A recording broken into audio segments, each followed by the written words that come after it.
sholat ada ibadah bacaan, ada ibadah gerakan, ada ibadah hati, yang itu semua adalah anggota-anggota yang diperintahkan oleh Allah untuk ibadah. Bahkan disebutkan bahwasanya sholat dengan gerakan-gerakannya itu adalah perbuatan malaikat-malaikat yang mereka ada di bawah arsy.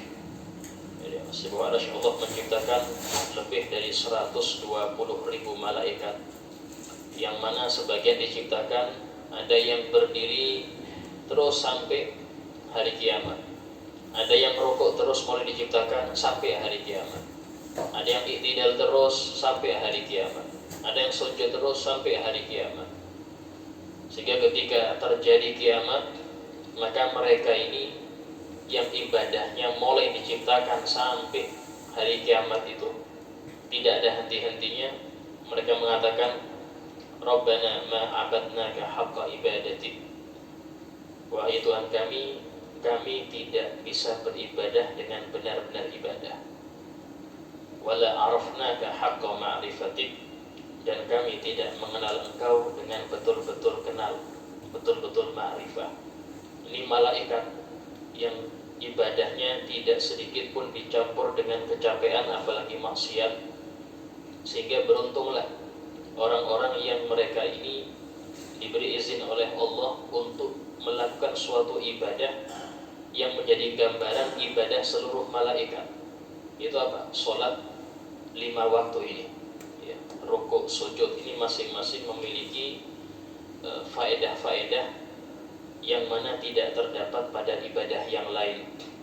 Dan termasuk dari kemuliaan sholat itu ketika Allah ingin memerintahkan Nabi dan umat-umatnya untuk sholat, maka Allah tidak memerintahkan malaikat Jibril untuk menyampaikan perintah sholat tersebut, tapi justru Allah mengundang Nabi Muhammad dengan peristiwa Isra Mi'raj mendapatkan titah, yaitu perintah sholat 50 waktu yang diringankan oleh Allah menjadi 5 waktu, tapi tetap pahalanya masih 50 waktu.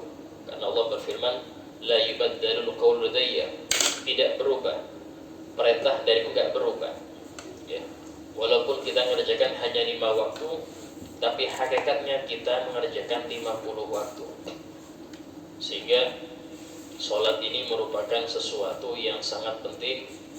Sampai-sampai dalam Al-Quran Allah tidak memerintahkan orang tua untuk memerintahkan anaknya dengan suatu ibadah kecuali yang disebutkan ibadah sholat. Walaupun semua ibadah diperintahkan, wajib orang tua memerintahkan yang diwajibkan dan melarang yang diharamkan, itu wajib.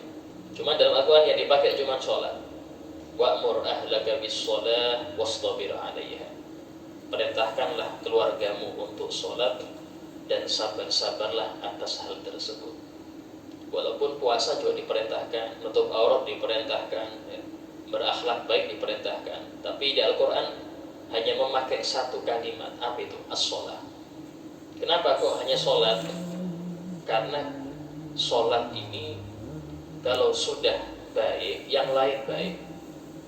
Dalam hadis sebutkan, awwalu ma yuhasabu bihil abdu as-sholah. Pertama kali yang dihisab dari amal seorang hamba itu sholatnya. Fa'in kubilat kubila sa'iru amalik.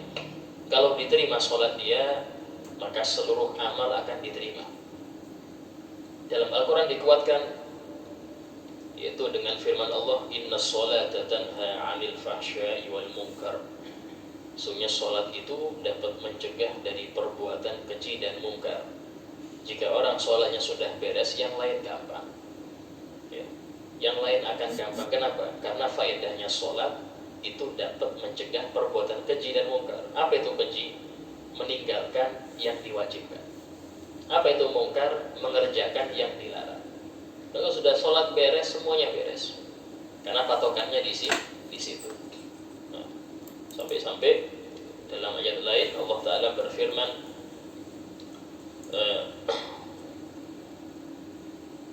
wasta'inu bis-sabri was-shalah. Minta tolonglah kalian dengan cara sabar dan sholat.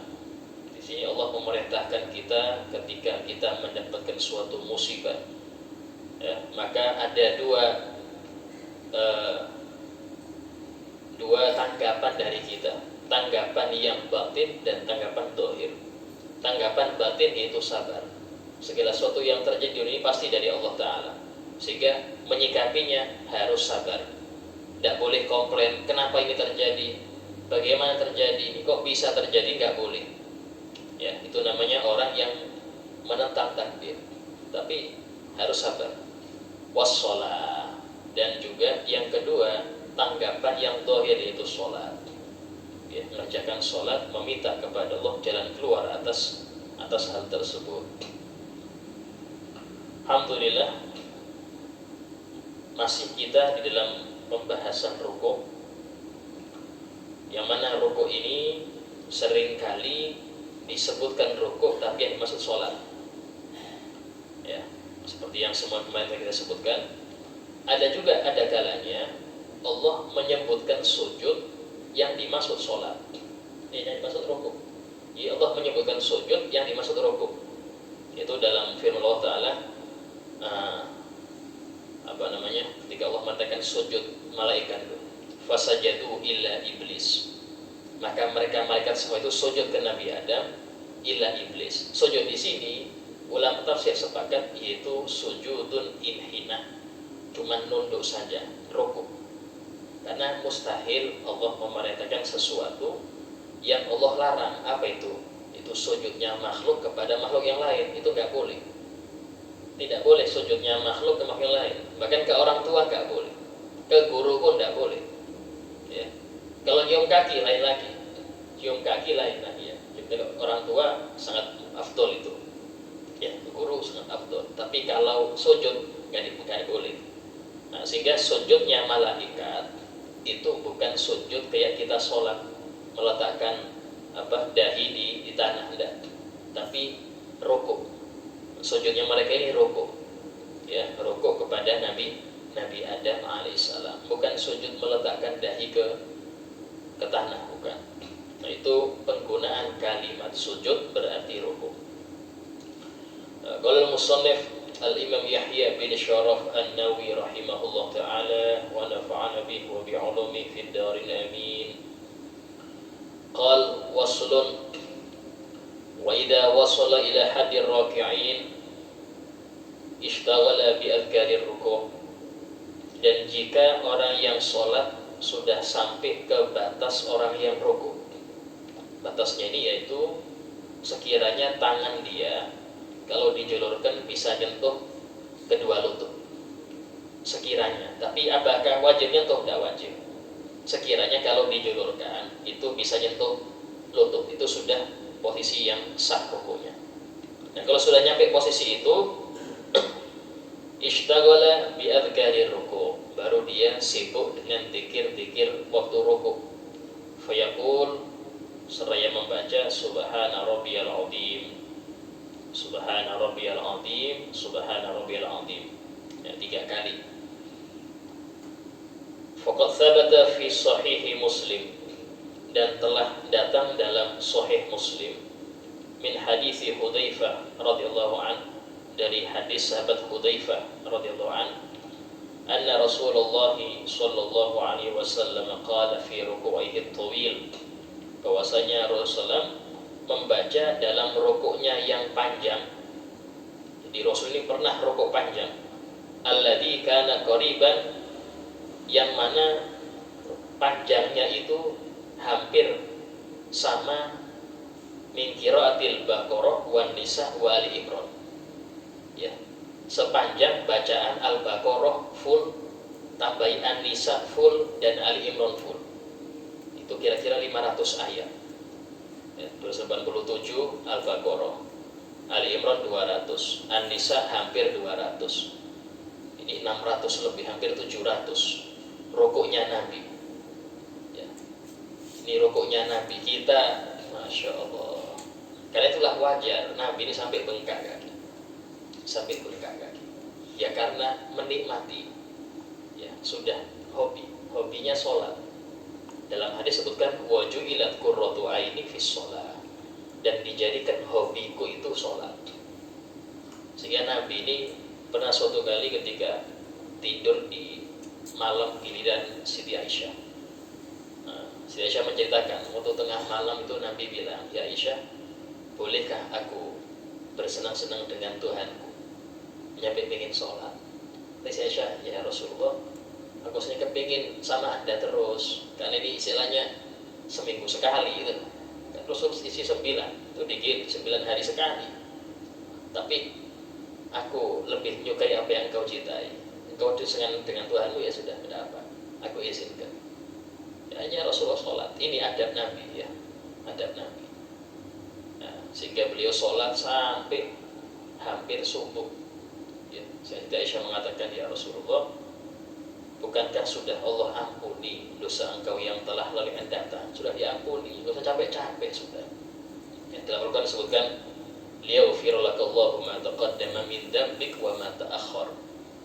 Ya Allah mengampuni bagi engkau ya Muhammad dosa-dosa yang telah lalu yang akan datang. Nabi mustahil ada dosa. Cuman ini maksudnya kesalahan-kesalahan yang sebelumnya belum ada larangan.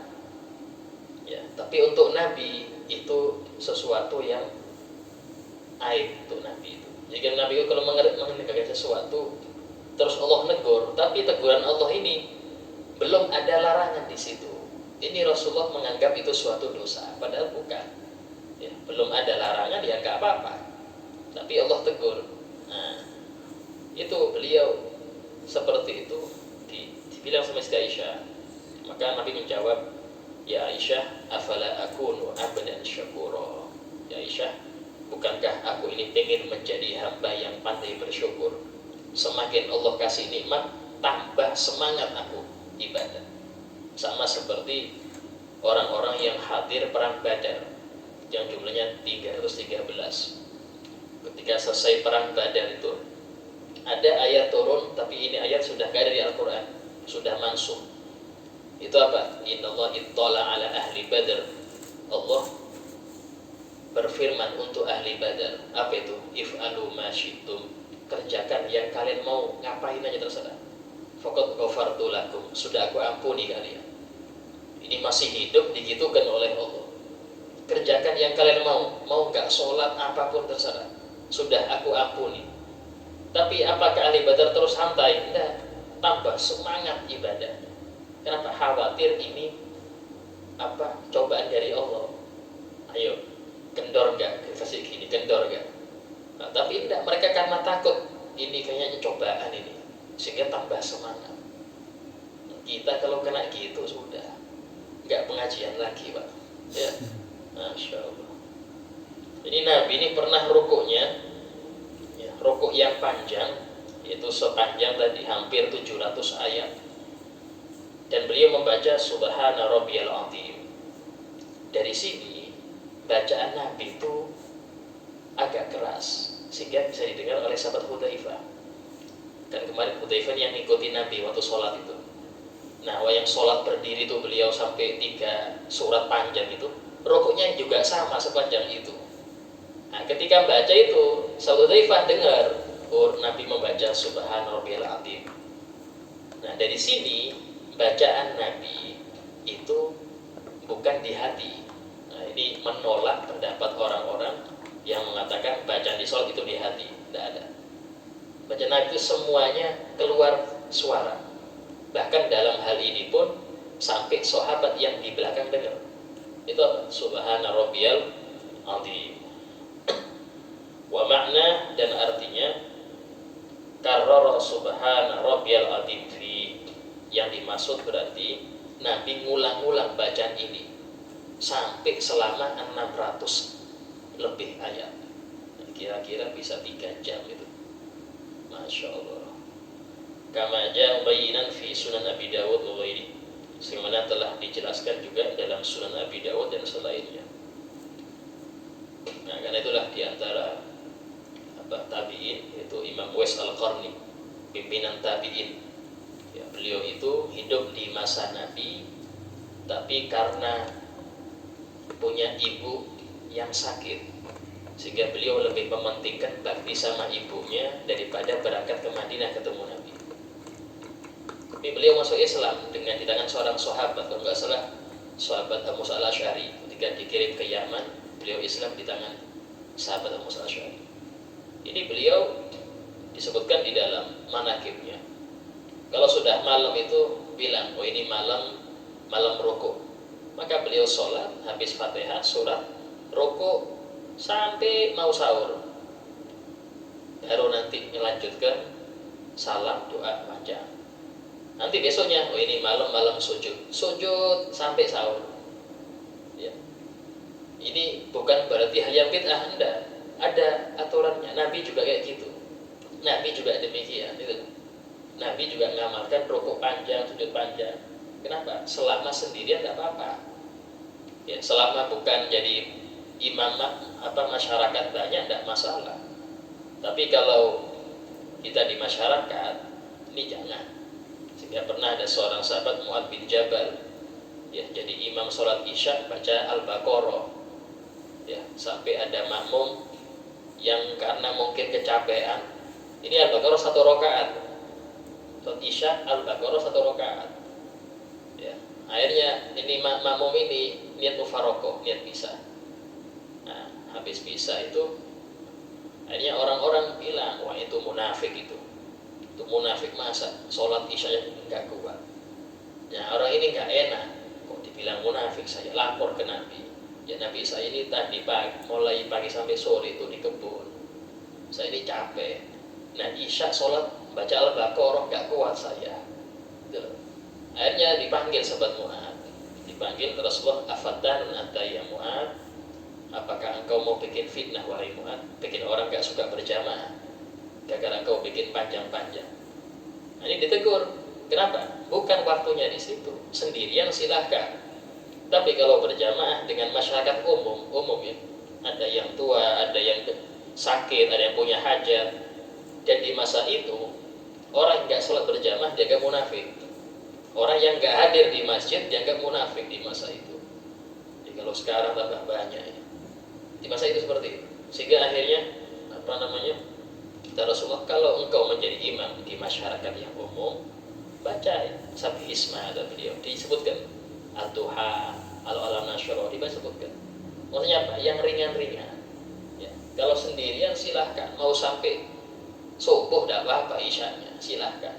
Ya, tapi kalau ketika Anda sendiri berjamaah dengan makmum yang umum, ya itu jangan seperti itu. Kalau makmum khusus tidak apa-apa.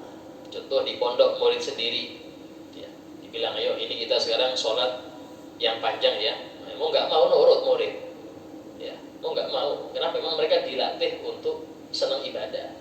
Tapi kalau di masyarakat nggak bisa, ya, harus ada ilmu tersendiri. Nah ini.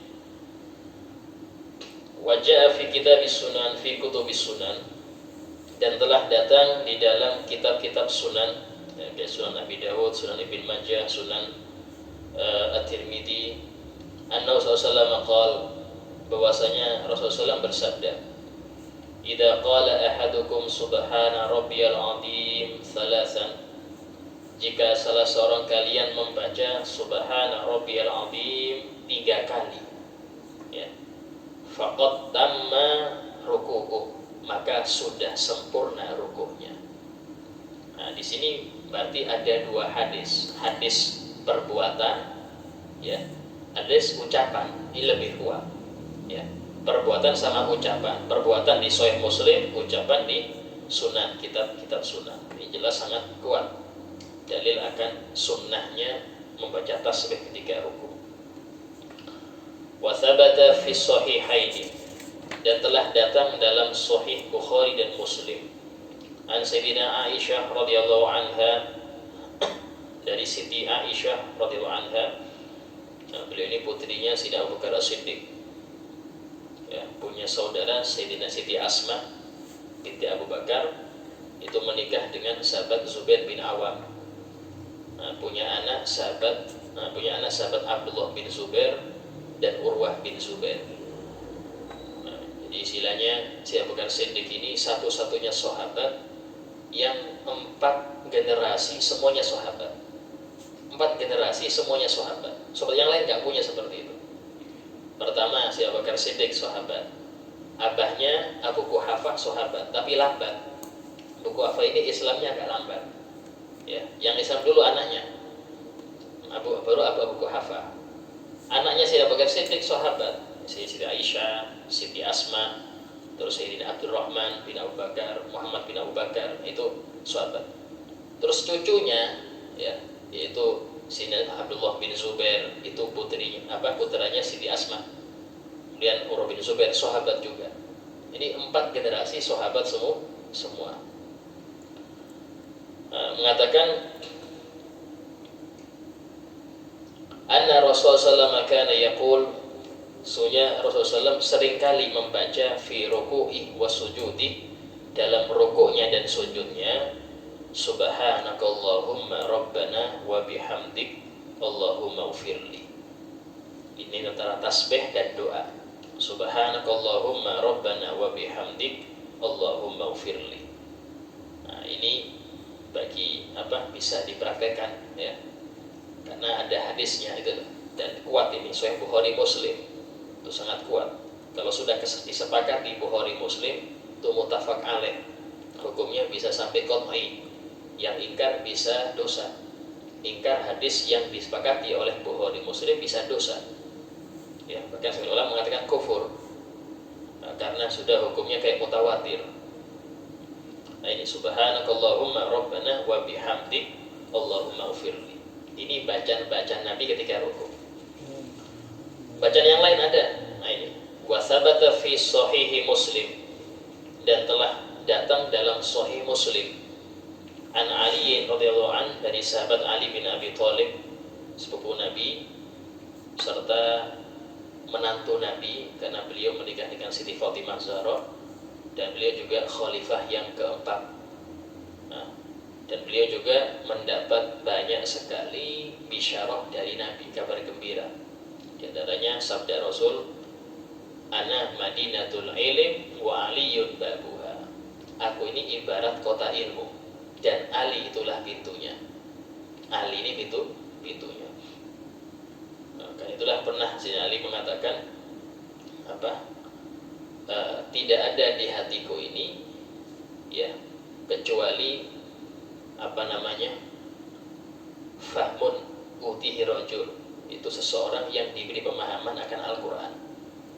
Maksudnya apa? Sayyidina Ali ini punya ilmu khusus yang tidak didapat oleh sahabat lain tentang Al-Quran.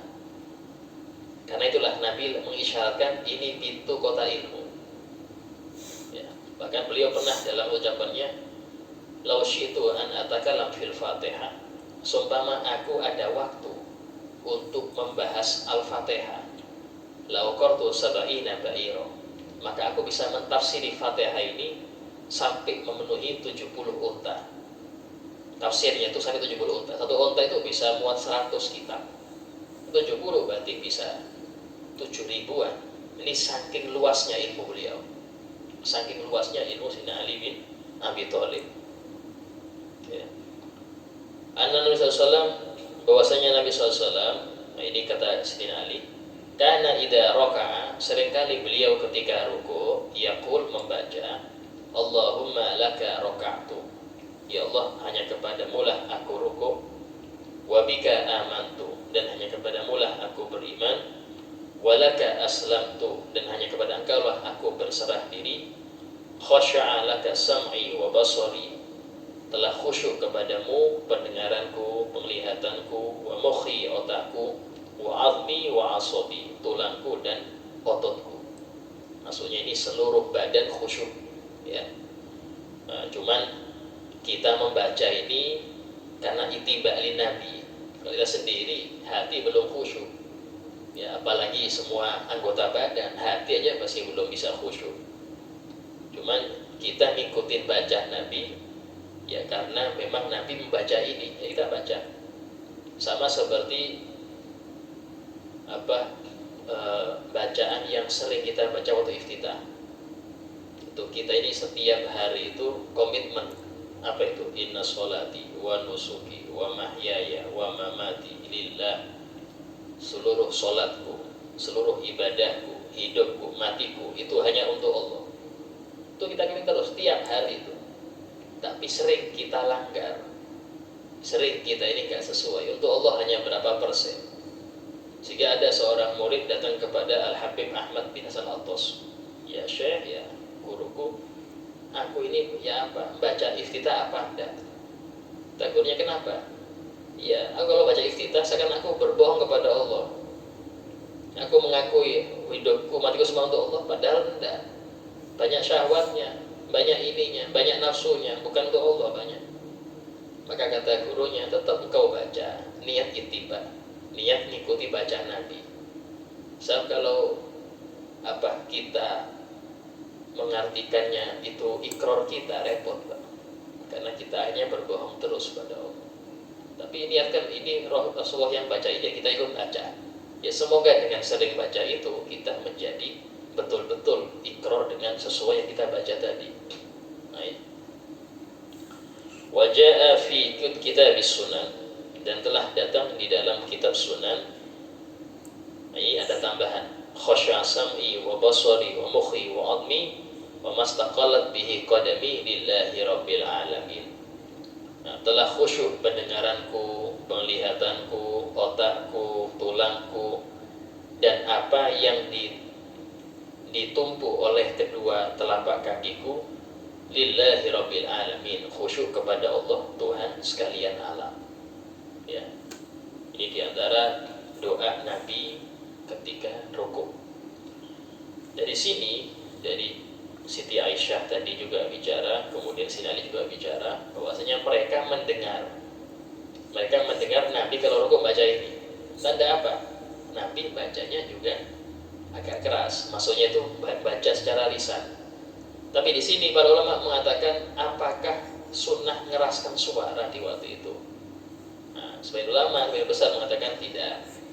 Nabi itu kadang-kadang pertama kali beliau keraskan untuk bisa didengar oleh yang di belakang. Setelah mereka paham, ya sudah, beliau pelan lagi. Nah, dan itu sebagian yang dipakai para guru-guru kita. Jadi mereka kalau sudah sholat, ya kita mau tahu ini baca surat apa, itu dikeraskan dulu.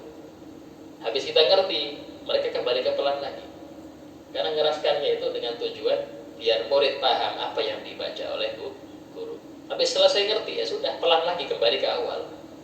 Ya, jadi tidak apa-apa ya, kalau kita menjadi imam di rumah sama anak-anak. Anak-anak ini tidak ngerti ini bacaan apa, rukuk, kita tidak apa-apa keraskan. Subhana rabbiyal azim wa bihamdi. Nah, ketika mereka sudah ikut, kita diam sudah. Gak usah keras lagi, pelan lagi kita. Nah, itu untuk melatih mereka, ya. Kemudian wasabata fi sahihi Muslim, dan telah datang dalam sahih Muslim an Sayyidina Aisyah anha, dari Siti Aisyah anha, anna Rasulullah sallallahu alaihi wasallam qala, Rasulullah kana yaqul, bahwasanya Rasulullah seringkali membaca fi ruku'i wa sujudi, di rukuk dan sujudnya, subuhun kudusun rabbul malaikati warruh. Subuhun kudusun rabbul malaikati warruh. Subuh artinya yang maha suci, kudus juga sama. Rabbul malaikati warruh, Tuhannya para malaikat, warruh dan Jibril. Jadi ruh di sini artinya Jibril. Dalam surah Al-Qadr, tanazzalul malaikatu warruhu fiha. Siapa ruh di sini? Jibril. Karena Jibril itu sering disebut dengan kalimat ruh. Ya. Qala ahli lughah, telah berkata ahli bahasa, subuhun kudus dengan mendomahkan awalnya, wa fathih juga dengan fathah, sabuhun kudusun boleh. Ya, bacaan sabuh sama kudus boleh. Itu ada dua bahasa memang. Ya.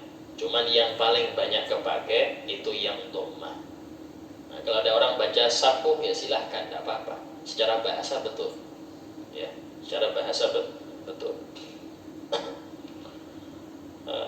Warwaina an Auf bin Malik radhiyallahu anhu, dan telah kita riwayatkan dari sahabat Auf bin Malik Beliau mengatakan, kumtu ma'a Rasulillah sallallahu alaihi wasallam.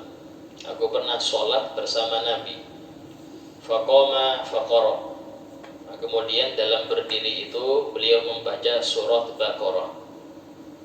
La yamurru bi ayati rahmatin illa waqafa wasal.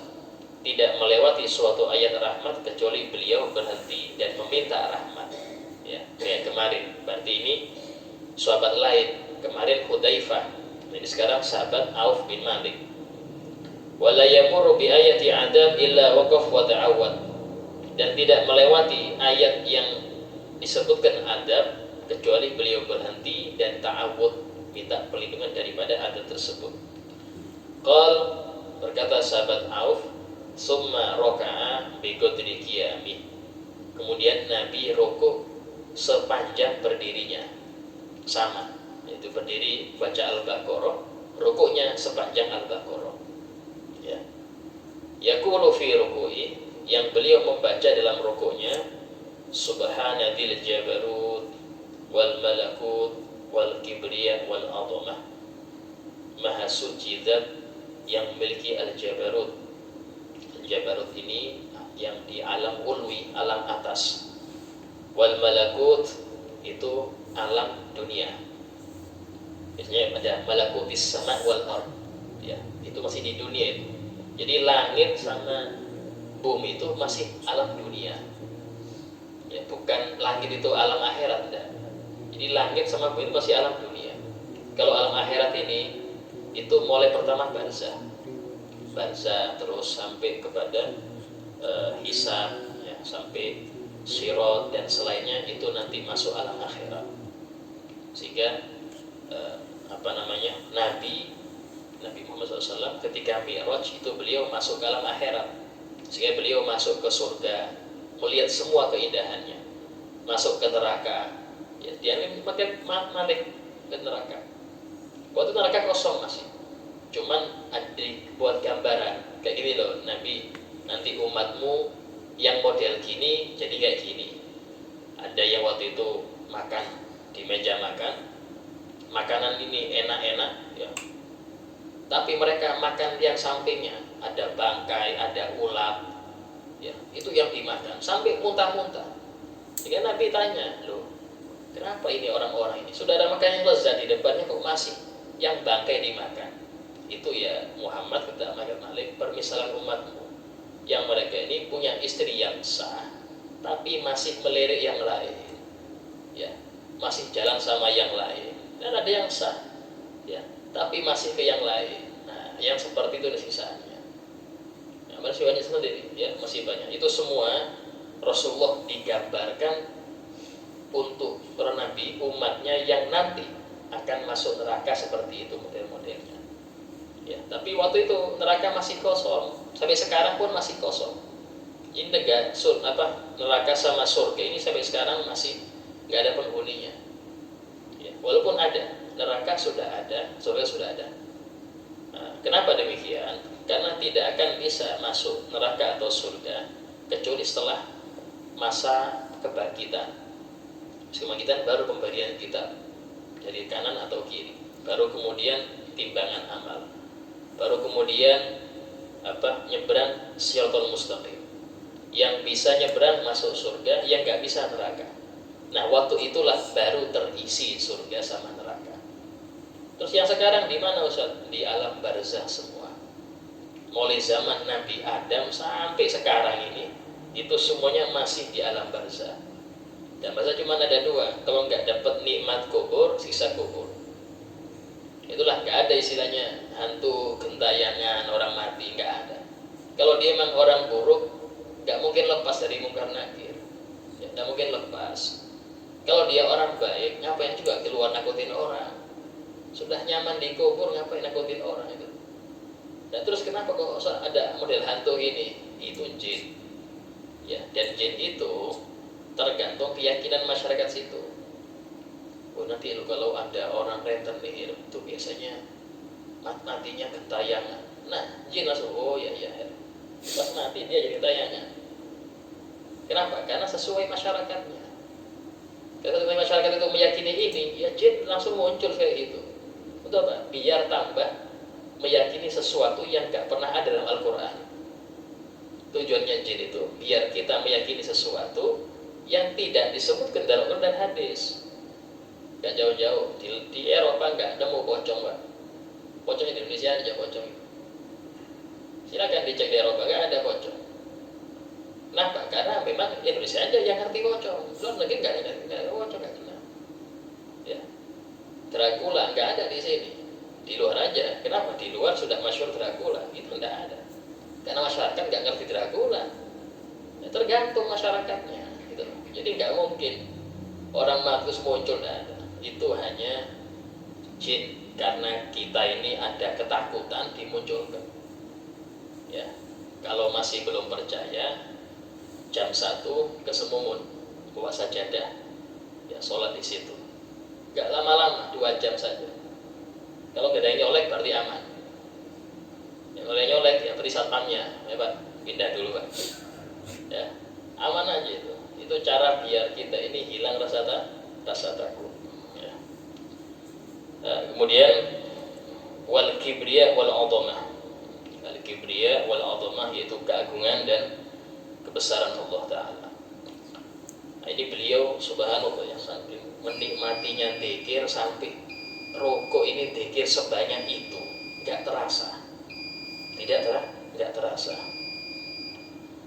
Summa qala fi sujudihi misla dhalik, dan kemudian beliau membaca di sujudnya selama itu juga, kayak lama itu juga sama. Ya, masya Allah. Hada hadisun sahih. Ini hadis sahih diriwayatkan oleh Imam Abi Dawud wa Nasa'i fi Sunanihima wa Tirmidzi fi kitab Syama'il, dan Tirmidzi dalam kitab Syama'il dengan sanad-sanad yang sahih. Wa rawina fi Sahih Muslim an Ibnu Abbas radhiyallahu anhu, dan kita lihat dalam Sahih Muslim dari sahabat Abdullah bin Abbas.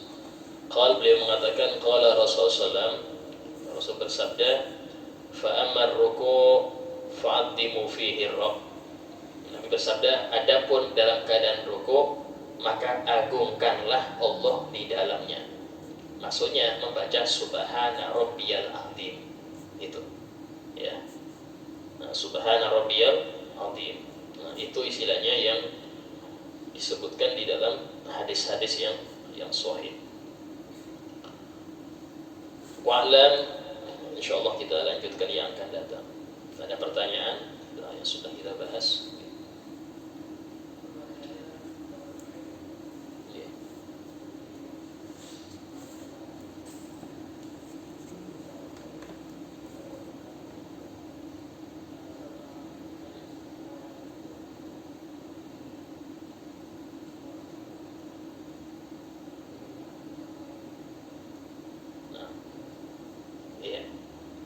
Jadi orang yang bunuh diri itu meninggal karena ajalnya. Sama, itu ajalnya. Karena yang menggerakkan dia itu hanya Allah Ta'ala. Hanya saja kita secara adab tidak boleh menisbatkan suatu keburukan kepada Allah. Walaupun hakikatnya baik dan buruk itu dari Allah. Cuma secara adab kita tidak boleh menisbatkan keburukan kepada Allah. Kenapa? Kita dikasih ikhtiar, kita dikasih akal, kasih syariat. Dalam Al-Quran Allah berfirman, wa hadainahun najdain, dan kami kasih mereka petunjuk dengan 2 jalan. Ayo milih mana? Ini jalan baik, jalan buruk. Sudah dikasih. Ya. Sehingga kalau dia milih jalan buruk terus nyalahkan Allah, ya jangan. Ya, nah, itu secara hakikatnya semua af'al itu ciptaan Allah. Dalam Al-Quran, wallahu khalaqakum wa ma ta'malun, dan Allah lah yang menciptakan kalian dan apa yang kalian amalkan. Hanya saja seseorang tidak boleh tadi menisbatkan keburukan kepada Allah. Ya. Kenapa? Karena kita dikasih ikhtiar oleh Allah. Walaupun hakikatnya ikhtiar itu juga Allah yang menggerakkan. Terus bagaimana? Ya sudah, kita ini milik Allah, terserah Allah. Itulah dalam kita tahu itu disebutkan ketaatan, ya, kemaksiatan, keimanan, kekafiran, musibah atau yang nyaman itu semua dari Allah. Dari Allah semua. Kalau dia mengatakan, Ustaz kok bisa Allah menggerakkan orang untuk maksiat? Nah, ini kembalinya kepada Allah menciptakan surga dan neraka. Untuk yang ke neraka ini Allah menciptakan iblis, setan, nafsu. Berarti apa? Harus ada yang di neraka, itu harus ada. Cuman jangan kita itu loh. Jangan sampai kita.